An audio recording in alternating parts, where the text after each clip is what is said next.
Nakita niyo naman po yung triangle kanina. Nung una ko po nakita yun, nakala ko po networking. Akala ko pyramid scheme. And actually, may produkto kami ito. May labas mo na yung produkto.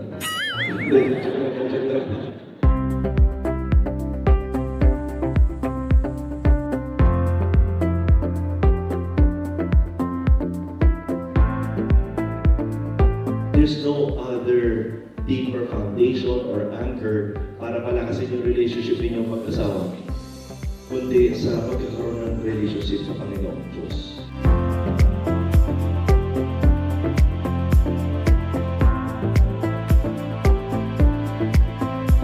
The first goal of marriage is not to be more intimate with one another, but to be more intimate with God first.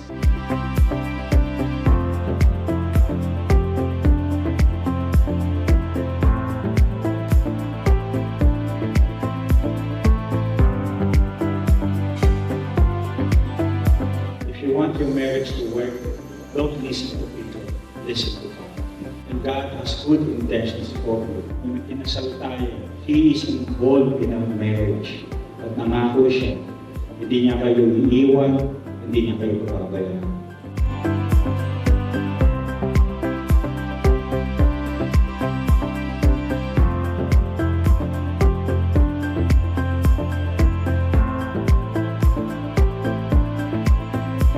God's love for you is unconditional.